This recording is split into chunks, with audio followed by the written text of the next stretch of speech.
மறக்கும்போது அனைவருக்கும் வணக்கம். இங்கு வருகை தந்திருக்கும் சிறப்பு விருந்தினர்களுக்கும், படைப்பாளிகளுக்கும், பத்திரிகையாளர்களுக்கும் என்னுடைய மிகப்பெரிய நன்றி. ஆக்சுவலாக எனக்கு இது திடீர்னு கிடைச்ச படம். அதாவது திணையில படுத்தவனுக்கு திடுக்குன்னு கிடைச்ச வாய்ப்பு அப்படின்ற மாதிரி ஏதோ சொல்லுவாங்க. அந்த மாதிரி கிடைச்சது எனக்கு. ரொம்ப சந்தோஷமான தருணம். ஏதோ ஒரு ஷூட்ல ஒரு சின்னதா ஒண்ணு பண்ணிட்டு இருந்தேன். சடனா கூப்பிட்டு ஹீரோயினா பண்ண போறீங்க அப்படின்னாலும் எனக்கு ஒண்ணுமே புரியல.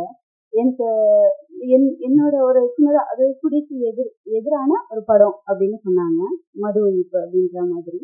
ஆக்சுவலா அது எனக்கு எப்படி இருக்கும், என்ன மாதிரி டீம் இருக்கும், எனக்கு எந்த ஐடியாவும் இல்லை.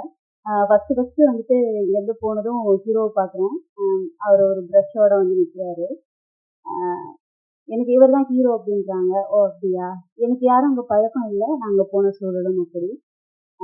எனக்கு இந்த மாதிரி ஒரு வாய்ப்பு வந்து எந்த படத்துலையுமே கிடைச்சதில்ல. அதாவது ஒரு ஃபோன் கால், இந்த படத்தில் கமிட் ஆயிருக்கீங்க ஹிந்தின்ற படத்தில். அதாவது ஆக்சுவலாக அப்போ இந்த படத்தோட டைட்டில் வந்துட்டு இது பண்ணல.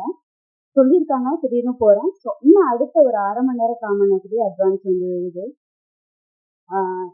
எனக்கு பெரிய ஆச்சரியமா இருந்துச்சு. ஏன் அப்படின்னா அவங்களுக்கு ஒரு என்ன சொல்றது, ஒரு நல்ல ஒரு ஆக்டர் தேவைப்பட்டுச்சு அப்படின்ற என் மேல ஒரு நம்பிக்கை வச்சு நல்லா ஆக்ட் பண்ணுவா அப்படின்னு என் மேல ஒரு மிகப்பெரிய நம்பிக்கை வச்சு இவ்வளோ பெரிய கேரக்டரா என்னை நம்பி என் கையில கொடுத்துக்கிட்டு மிகப்பெரிய நன்றி sir. Producer and director, music director, cameraman, இதுல ஆக்சுவலா குழுவில் ஒர்க் பண்ண அனைவருக்கும் நன்றி. குழுன்னு சொன்னா மிகையாகாது. இது குடும்பம். குடும்பமாக தான் ஒர்க் பண்ணியிருக்கோம். அனைவருக்கும் நன்றி.